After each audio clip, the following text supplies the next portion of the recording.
Bismillahirrahmanirrahim. Welcome back to Software Hub and also welcome to Excel course.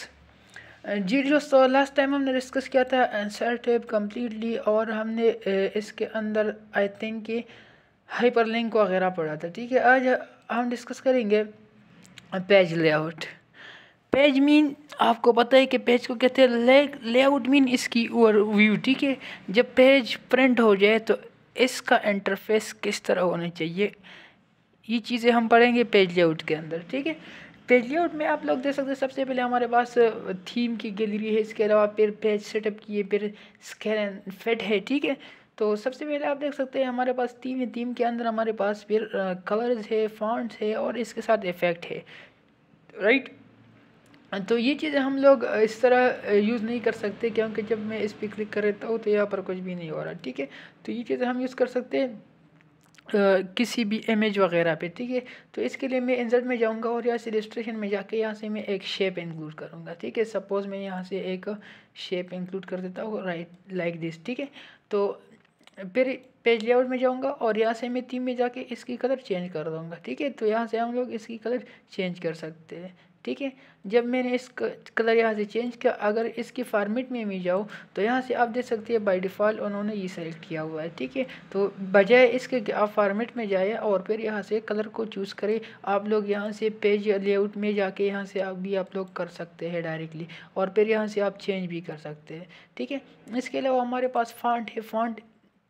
Font का interface change करने के लिए, font का look change करने के लिए यूज़ होता है। तो इसके लिए मैं क्या करूँगा, सबसे पहले यहाँ पर कुछ फ़ॉन्ट लिखूँगा, फॉर एग्जांपल कुछ इस तरह। ठीक है, और फिर इसका फ़ॉन्ट चेंज करने के लिए हम लोग यहाँ से किसी भी फ़ॉन्ट को सेलेक्ट कर सकते हैं। राइट, यहाँ से इस तरह। इसके अलावा हमारे पास इफेक्ट है, इफेक्ट भी हम लोग यूज़ कर सकते हैं ऑन शेप्स। ठीक है, जब हमारे पास शेप मौजूद है तो हम इसको यूज़ कर सकते हैं।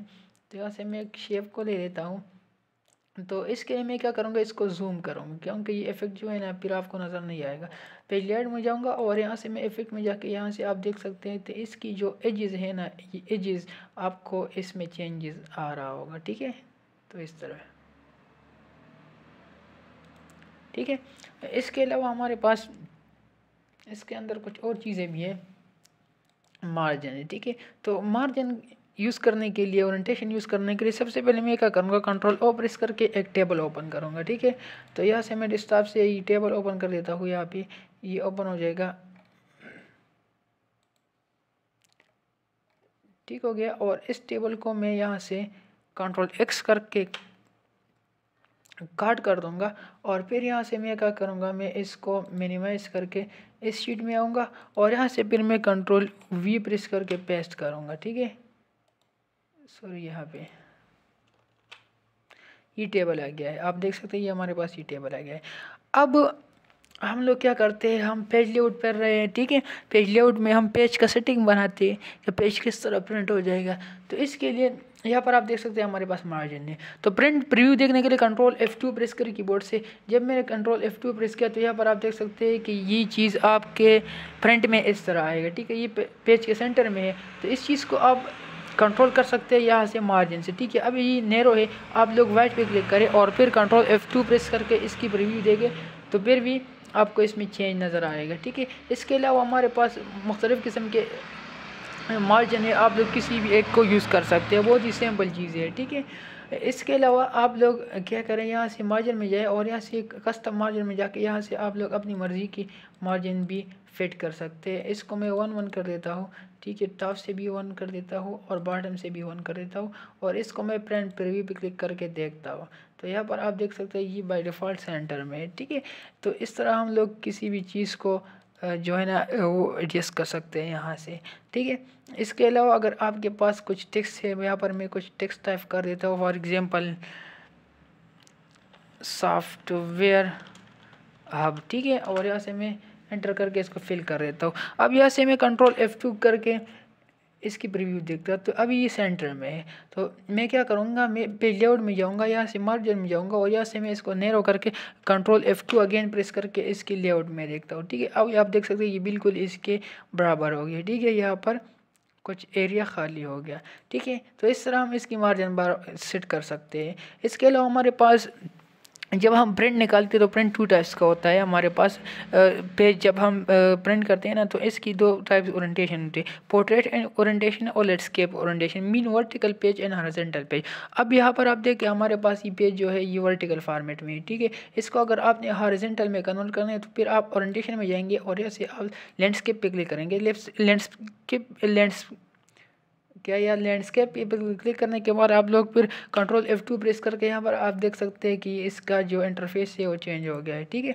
इसके अलावा हमारे पास साइज़ है, जो भी साइज़ आपके पास पेंट्री में मौजूद हो तो आप किसी भी साइज़ को यहाँ से चूज़ कर सकते हैं। नॉर्मली जब हम लोग ऑफिस में काम कर रहे होते हैं तो हमारे पास लेटर पेज हो गया लीगल, या इसके अलावा हमारे पास A4 पेजेस, ठीक है। ये ज़्यादातर मोस्टली यूज़ होती है वाइल वर्किंग इन ऑफिस, ठीक है। तो इसको हम सेलेक्ट कर सकते हैं। इसके अलावा हमारे पास प्रिंट एरिया है। अगर आपके पास ये बहुत बड़ा शीट है या बहुत बड़ा टेबल है, आप इसके सीरियल नंबर को ओनली प्रिंट करवाना चाहिए, तो इसके लिए आप लोग क्या करेंगे, इसको सेलेक्ट करेंगे। सेलेक्ट करने के बाद प्रिंट एरिया पे जाएंगे और यहाँ से सेट प्रिंट एरिया पे क्लिक करेंगे, ठीक है। और यहाँ से फिर आप कंट्रोल F2 प्रेस करके आप देखें यहाँ पर ओनली वो चीज़ आ गया है जो हमने सेलेक्ट किया था, प्रिंट एरियाज, ठीक है। तो फिर इसको ख़त्म करने के लिए क्लियर प्रिंट एरिया पे क्लिक करेंगे, ठीक है।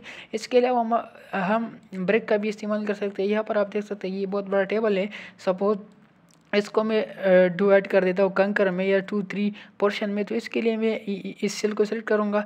तो यहाँ जो है ना मैंने जो सेलेक्ट किया हुआ है इस से ऊपर डेटा जो है ना ये और पेज में आएगा और इसके नीचे जो चीज़ें हैं ये भी किसी और पेज में आएगी, ठीक है। मतलब इसको डिवाइड किया जाएगा।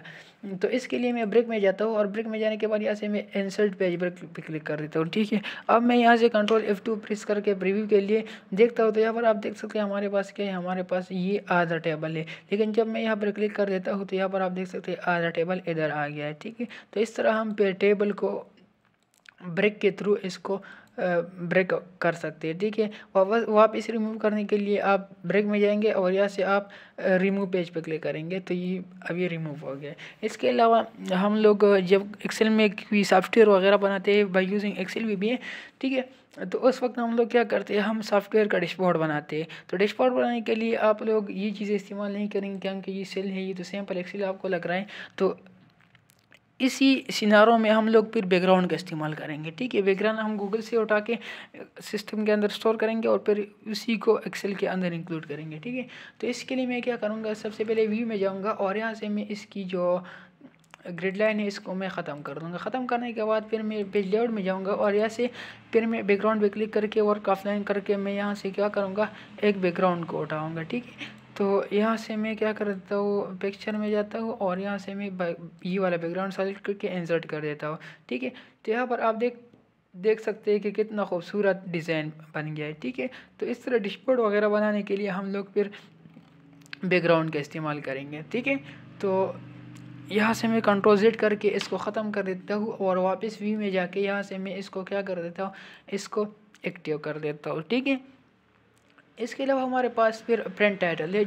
जब हम कोई चीज़ प्रिंट कर रहे हैं, ठीक है, कोई फॉर्म है हमारे पास, तो इस पे आपकी कंपनी का लोगो या आपकी कंपनी के जो नेम है वो टॉप में आना चाहिए। इस तरह बॉटम में इस पेज नंबर वगैरह आनी चाहिए। इसके अलावा ईमेल एड्रेस वगैरह होना चाहिए, ठीक है। तो इसके लिए हम लोग क्या करेंगे, हम लोग प्रिंट टाइटल पे जाएंगे और यहाँ से हम लोग क्या करेंगे, हम लोग यहाँ से हेडर एंड फुटर में जाएंगे और यहाँ से फिर अगर आप हेडर लगवाना चाहते हैं तो फिर आप लोग कस्टम हेडर पे क्लिक करेंगे, ठीक है। फॉर एग्जांपल मैं यहाँ पर लिख देता हूँ वेलकम टू सॉफ्टवेयर हब,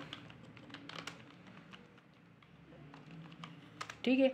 और यहाँ से मैं क्या कर देता हूँ, यहाँ से मैं लिख देता हूँ एक्सेल प्लेलिस्ट, ठीक हो गया।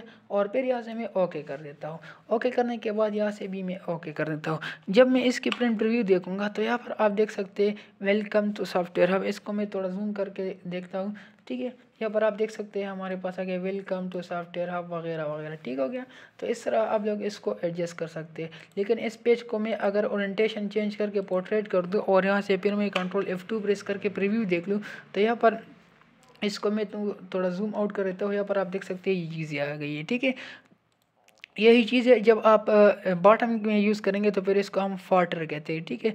अगेन आपने यहाँ हेडर फोल्डर में आना है और यहाँ से फिर आपने कस्टम फोल्डर पे क्लिक करके यहाँ से आपने क्या करना है, ईमेल लिखना है। For example software hub @gmail.com, ठीक हो गया। इसको भी आप लोग यूज़ कर सकते हैं। फॉर एग्जांपल यहाँ पर आप अपना नंबर भी लिख सकते हैं या पेज नंबर। फॉर एग्जांपल यहाँ पर मैं पेज नंबर 1 लिख देता हूँ और यहाँ से फिर अपना मैं फ़ोन नंबर लिख देता हूँ, ठीक है। और यहाँ से मैं फिर क्या करूँगा, ओके करूँगा। ओके करने के बाद यहाँ से भी ओके करूँगा। अब मैं इसके print preview control F2 press करके देखता हूँ तो यहाँ पर आप देख सकते हैं पेज के ऊपर ये आ गया है, ठीक है। तो इस तरह आप लोग इसको एडजस्ट कर सकते हैं। इसके अलावा हमारे पास स्केलिंग है। अभी ये ऑटोमेटिक है, ठीक है। पेज की हाइट कितनी चाहिए, पेज की विड्थ कितनी चाहिए, तो आप लोग इसको अपनी मर्ज़ी का एडजस्ट कर सकते हैं यहाँ से, ठीक है। तो इसको मैंने 1 कर दिया। जब मैं इसके प्रिंट प्रीव्यू देखूँगा तो ये जो जितना भी डेटा है शीट के अंदर तो ओनली 1 पेज का इक्वल होगा, ठीक है। अब यहाँ पर आप देख सकते हैं ये बिल्कुल 1 पेज पे है मौजूद है, ठीक है। लेकिन जब आपने यहाँ पे ऑटोमेटिक छोड़ दिया है तो फिर आप लोग देखेंगे कि ये चीज़ें जो है ना एक पेज पे पर इम्प्लीमेंट नहीं होंगे, ठीक है ना। तो फिर ये चीज़ें एक पेज पे इम्प्लीमेंट नहीं होंगे, ठीक है। हो सकते 2-3 पेजेस में डिवाइड हो जाए। इसके अलावा हमारे पास लाइन्स है, ये लाइन ग्रेड लाइन है। अगर आप इसको देखना चाहे तो यहाँ से टिक लगाएं, अदरवाइज़ यहाँ से टिक हटाएं, ठीक है। इसके अलावा हमारे पास ये हेडिंग्स है EFG आपको नज़र आ रहे हैं, तो इसको भी आप लोग यहाँ से शो और हाइड कर सकते हैं, ठीक है। इसके अलावा अगर ये जो सेल्स है आप प्रिंट में भी प्रिंट करवाना चाहे तो इसके लिए फिर आप यहाँ से चेक लगाएंगे। चेक लगाने के बाद कंट्रोल F2 प्रेस करके इसकी प्रीव्यू देखें तो यहाँ पर आप देख सकते हैं इसकी जो सीरीज है वो प्रिंट में भी आए हैं, ठीक है। इसके अलावा आप लोग यह हेडिंग भी प्रिंट में लगवाना चाहें तो इसके लिए भी आप लोग यहाँ से चेक लगाएं और फिर यहाँ पे देखें इसके हेडिंग्स भी आए हुए हैं। ये चीज़ें हम लोग तब यूज़ करेंगे जब हम लोग एक्सेल के अंदर कोई जो है ना क्या कहते हैं अटेंडेंस शीट बनाते हैं, तो अटेंडेंस शीट बनाते वक्त हम लोग फिर इस चीज़ का इस्तेमाल करेंगे, ठीक है। इसके अलावा ब्रिंग फॉरवर्ड, सेंड बैकवर्ड, ठीक है। सिलेक्शन पेन ये ऑलरेडी हमने डिस्कस किया था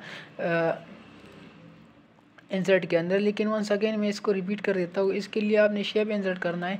ये शेप मैंने इंसर्ट किया, ठीक है।